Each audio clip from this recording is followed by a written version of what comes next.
రెడ్ల అడ్డాలో ఒకటికి 2 సార్లు ఎమ్మెల్యేగా గెలిచారు. అదృష్టం కలిసొచ్చి మంత్రి కూడా అయ్యారు.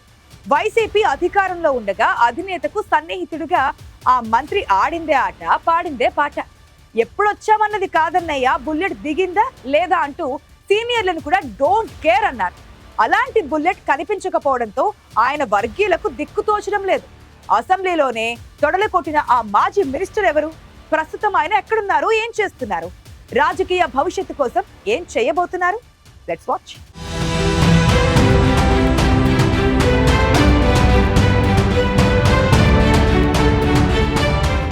మాజీ మంత్రి అనిల్ కుమార్ యాదవ్ ఎవరైతే నాకేంటని దూకుడు నెల్లూరు రాజకీయాల్లో ఆయనకు స్పెషల్ ఇమేజ్ తెచ్చిపెట్టింది. ఆయన స్పీచ్ ఇస్తే వివాదమే. వైసీపీ ప్రభుత్వంలో ప్రతిపక్ష పార్టీపై దుమ్మెత్తిపోయడంలో ముందున్నారు ఈ మాజీ మంత్రి. ఆనం వివేకానందరెడ్డి దగ్గర రాజకీయ పాఠాలు నేర్చుకుని గురువుకు తగ్గ శిష్యుడిగా పేరు తెచ్చుకుని 2009 ఎన్నికల్లో నెల్లూరు సిటీ నుంచి కాంగ్రెస్ అభ్యర్థిగా పోటీ చేసి ఓడిపోయారు అనిల్ కుమార్ యాదవ్. వైఎస్ మరణానంతరం జగన్మోహన్ రెడ్డి వైఎస్ఆర్సీపీ పార్టీ పెట్టడంతో ఆ పార్టీ జెండా పట్టారు. 2014, 2019 ఎన్నికల్లో వరుసగా 2 సార్లు నెల్లూరు సిటీ అభ్యర్థిగా గెలిచి నెల్లూరు రాజకీయాల్లో సంచలనం సృష్టించారు అనిల్ కుమార్ యాదవ్. రెండోసారి గెలిచాక అనిల్ కుమార్కి మంత్రి పదవి కట్టబెట్టారు వైసీపీ అధినేత.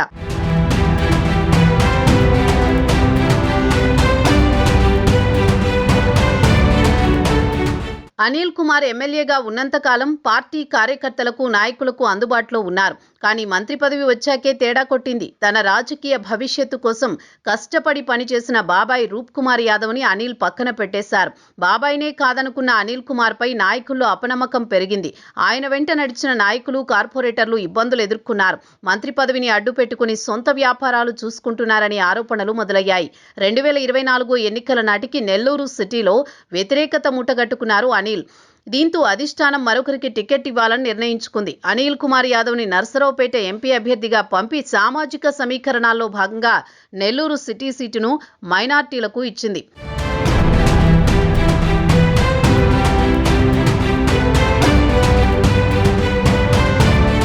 నెల్లూరు సిటీ టికెట్ రాదని ముందే సంకేతాలుండడంతో తన మనిషిని పెట్టాలని అధిష్టానం దగ్గర చక్రం తిప్పారు అనిల్. నెల్లూరు సిటీ అభ్యర్థిగా అనిల్ కోరున్నట్లు ఖలీల్ అహ్మద్కు సీటు కన్ఫర్మ్ చేసింది వైసీపీ అధిష్టానం. తన భార్యకు టికెట్ కోసం ప్రయత్నించిన వేమిరెడ్డి ప్రభాకర్ రెడ్డి పార్టీ వీడారు. కూటమి నుంచి నారాయణ ఘన విజయం సాధించారు.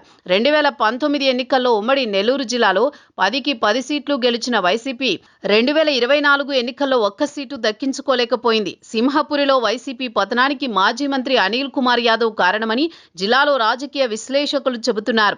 వేమిరెడ్డి ప్రశాంతి రెడ్డికి నెల్లూరు సిటీ టికెట్ ఇచ్చుంటే వేమిరెడ్డి ప్రభాకర్ రెడ్డి ఉమ్మడి నెల్లూరు జిల్లా వ్యాప్తంగా పార్టీ ఎమ్మెల్యేలను గెలిపించుకుని ఉండేవారని వైసీపీ శ్రేణులు భావిస్తున్నాయి.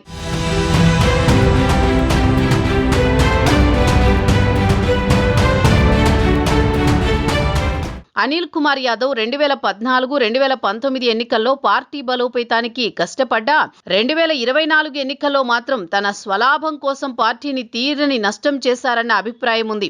2024 ఎన్నికల్లో నెల్లూరు సిటీ అభ్యర్థి తానేనని తొడలు కొట్టిన అనిల్ చివరికి సీటు రాక అవమానపడ్డారు. రాజకీయంగా ఎదిగిన జిల్లాను వదిలి వేరే చోటికి వెళ్లాల్సి వచ్చింది.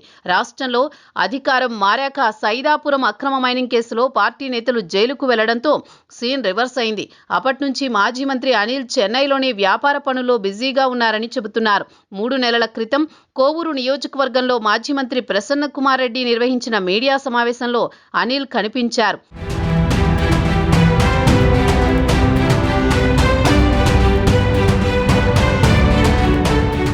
ఎమ్మెల్యే ప్రశాంతి రెడ్డిపై అనుచిత వ్యాఖ్యలు చేయడంతో ప్రసన్న కుమార్ రెడ్డి ఇంటిపై దాడి జరిగింది. దీంతో ప్రసన్నపై కేసు నమోదైంది.